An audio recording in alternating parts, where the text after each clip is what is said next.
அஸ்ஸலாமு அலைக்கும் வரஹ்மத்துல்லாஹி வபரகாத்துஹு. லா தஹ்சன், கவலை கொள்ளாதீர். எதை குறித்து சகோதரரை கவலை கொள்ள வேண்டாம்? எதிர்காலத்தை குறித்து, நாளையை குறித்து. நாளை என் வாழ்க்கையில் என்ன நடக்கும்? எதை நான் பெறுவேன், இழப்பேன்? யாரிடத்திலே வந்து சேர்வார்கள்? யாரை விட்டு நான் பிரிவேன்?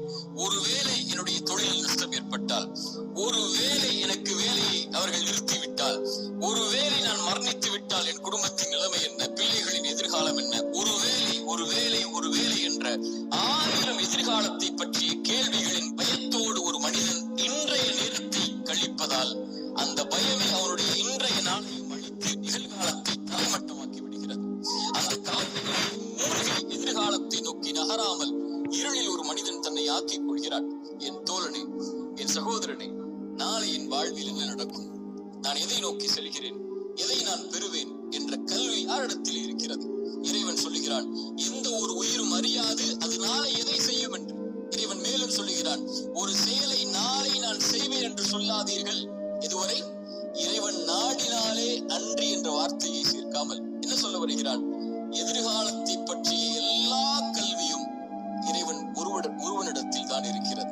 இறைத்தூதர் ஸல்லல்லாஹு அலைஹி வஸல்லம் சொன்னார்கள், இந்த வானங்கள் பூமிகளை இறைவன் படைப்பதற்கு முன்னதாக 50,000 ஆண்டுகளுக்கு முன்னதாகவே மனிதர்களின் விதியை இறைவன் எழுதிவிட்டான். எவ்வளவு நாள் இவன் வாழ்வான், எவ்வளவு நாளில் மரணிப்பான், எதை பெறுவான், எதை இழப்பான், இவனுடைய வாழ்வாதாரம் என்ன, இவனுடைய சொத்து என்ன, இவனுடைய நஷ்டம் என்ன, இவனுடைய உறவு என்ன, இவன் பிரிவது என்ன, எல்லாம் எழுதப்பட்டு விட்டது. வானங்கள் பூமி படைப்பதற்கு 50,000 ஆண்டுகளுக்கு முன்னதாகவே தாயுடைய கருவறையில் அவன் இருக்கும் போதே மீண்டும் அதை உறுதிப்படுத்தினான்.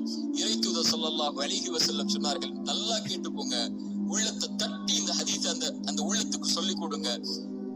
எந்த ஒரு உயிரும் இந்த உலகத்தில் இருந்து மரணிக்காது அதனுடைய வாழ்வாதாரத்தை முழுமையாக்காமல். சுப்ஹானல்லாஹ், மீண்டும் சொல்கிறேன், எந்த ஒரு உயிரும் இந்த உலகத்தில் இருந்து மரணிக்காது அதனுடைய வாழ்வாதாரத்தை முழுமையாக்காமல். இவன் எதை பெறுவான், எதை இழப்பான், அவனுடைய சொத்து என்ன, அவனுடைய செல்வம் என்ன? ஒரு மனிதன் தன்னுடைய கடைசி சொட்டு தண்ணீரை அருந்தும் வரை, ஒரு மனிதன் தன்னுடைய சுவாச காற்றின் கடைசி மூச்சை இறைவன் எழுதியதின்படி சுவாசிக்கும் வரை மரணம் வராது. ஏன் பயப்படுகிறாய் எதிர்காலத்தை பற்றி? இது எழுதப்பட்டு விட்டது உன்னுடைய வாழ்வாதாரம். எதை பெறுவாய் என்று, எதை இழப்பாய் என்று. நீ செய்ய வேண்டியதெல்லாம் அதை நோக்கி நகர வேண்டியது மட்டும்தான். சோகம் வந்துவிட்டால், கவலை வந்துவிட்டால், இழப்பு வந்துவிட்டால், பிரிவு வந்துவிட்டால், இருட்டு அறையில் உட்கார்ந்து கொண்டு கண்ணீர் வடிப்பதை விட கிளம்பி செல் வெளிச்சத்தை நோக்கி. உனக்கு பெற இருக்கின்ற அதிசயங்கள் ஏராளம் உன்னுடைய எதிர்காலத்தில். அதை நோக்கி செல் என்பதுதான் இறைவனும் இறைத்தூதரும் நமக்கு காட்டக்கூடிய வழி. மூசாவுடைய தாயிடமிருந்து பாடம் படிப்போம் வாருங்கள். மூசாவுடைய தாய் ஒரு ஆண் குழந்தையை பெற்றெடுக்கிறாள். எப்படிப்பட்ட காலம்! ஃபிரௌன் கொடுங்கோலன் ஆண் குழந்தைகள் பிறந்தால் கையால் அறுத்து தூக்கி எறிந்தான் மனி இஸ்ரவேலர்களுடைய குழந்தைகளை. மூசாவுடைய தாய் பயந்தார்கள், இந்த குழந்தையை ஃபிரௌன் கண்டுவிட்டால் கொன்று விடுவானே. இறைவன் சொன்னான், மூசாவுடைய தாயே, முடிந்தால் அந்த குழந்தைக்கு உணவை கொடு, இல்லை என்றால் ஆற்றிலே கொண்டு போய் விட்டு விடு. அவ்வளவுதான், நான் சொல்கிறேன் செய், எதிர்காலத்தை நான் முடிவு செய்கிறேன், நீ செயல்பட, அவ்வளவுதான். என்ன செய்வேன் தெரியுமா? நீ ஆற்றிலே விட்டால் இந்த குழந்தையை உன்னுடைய கரத்திலே மீண்டும் நான் கொண்டு வருவேன். எப்படி? இறைத்தூதர் மூசாவாக. ஆற்றிலே விட்டார்கள். இறைவன் சொன்னான், அவன் பார்த்துக் கொள்வான் எதிர்காலத்தை, இந்த மூசாவுடைய எதிர்காலத்தை என்று. அந்த குழந்தை கரை ஒதுங்கியது எங்கே? ஃபிரௌன் எந்த குழந்தை கையில் கிடைத்தால் அறுத்து விடுவான் என்று பயந்தார்களோ அந்த ஃபிரௌனுடைய அரண்மனையுடைய வாயிலில் எடுத்தார்கள். ஃபிரௌனுடைய மனைவி அழகாக இருக்கிறது, இதை வளர்த்து விடுவோம் என்று முடிவெடுத்தார்கள். ஃபிரௌன் அதை அந்த குழந்தைக்கு உணவை கொடுப்பதற்கு பெண்களை தேடினான். மூசாவுடைய தாய் அழைத்து கொண்டு வரப்பட்டார்கள். அவர்களுடைய கரத்தில் மூசா அலைஹிஸ்ஸலாம் ஒப்படைக்கப்பட்டார்கள். இறைவன் சொன்னான், திருப்பி கொண்டு வருவேன். எப்படி ஒப்படைக்கப்பட்டார்கள்? இறைத்தூதர் மூசாவாக. மூசாவுடைய தாய் பயந்தார்களா எதிர்காலத்தை?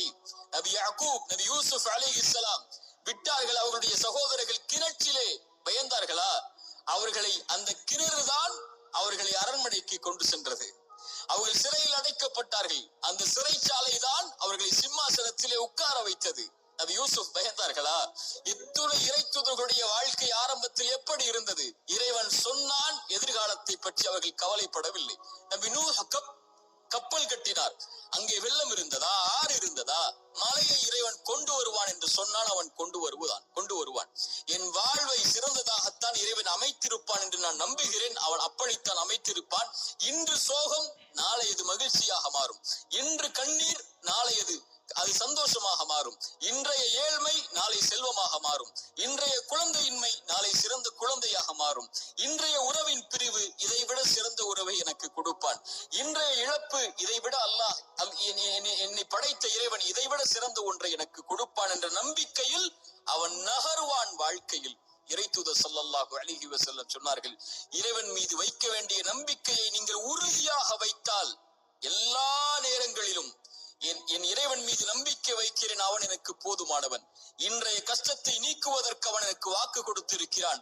அவனுடைய பாதையில் நான் முன்னேறுகிறேன். அவனை நோக்கி இந்த கஷ்டத்தையும் இந்த சிரமத்தையும் இந்த இருளையும் இந்த சோகத்தையும் என் இறைவன் நீக்குவான். அவன் நாடிய போது இதைவிட சிறந்த ஒன்றை எனக்கு கொடுப்பான் என்று இழப்புகளையும் நஷ்டங்களையும் ஏமாற்றங்களையும் அவதூறுகளையும் அவமானங்களையும் பற்றி கவலைப்படாமல் கண்ணியத்தையும் வெற்றியின் பாதையிலும் பயணிக்கக்கூடிய ஒரு மனிதன் இறைவன் மீது நம்பிக்கை வைத்தால், இறைத்தூதர் சொன்னார்கள், ஒரு பறவைக்கு இறைவன் எப்படி உணவளிப்பானோ அது போன்று உங்களுக்கும் உணவளிப்பான். அவ்வளவுதான். பறவைக்கு உணவளிக்கக்கூடியவன் உங்களுக்கும் உணவளிப்பான். ஆனால் அந்த பறவை, இறைத்தூதர் சொன்னார்கள், காலையில் வயிறு காலியாக செல்கிறது, மாலை வயிறு நிரம்ப திரும்பி வருகிறது. அது காலையில் பசியாகத்தான் போகிறது. ஏன்? அது கூட்டுக்குள்ளேயே உட்கார்ந்து கொண்டு எனக்கு இறைவன் இந்த கூட்டில் உணவளிப்பான் என்று எதிர்காலத்தை பற்றிய பயத்தோடு உட்கார்ந்து இருக்கவில்லை. கிளம்பி செல்கிறது இறைவன் உணவளிப்பான் என்று. மாலையில் வயிறு நிரம்ப வருகிறது. அது போல் இறைவன் மீது வைக்க வேண்டிய நம்பிக்கையை உறுதியாக திடமாக தெளிவாக நீங்கள் வைத்தால் என் இறைவன் என்னை ஒருபோதும் கைவிட மாட்டான் என்று இந்த பறவைக்கு உணவளிப்பதை போல் இறைவன் உங்களுக்கும் உணவளிப்பான். நான் எப்போதும் சொல்வதுதான் ஒரு அறிஞருடைய வார்த்தை.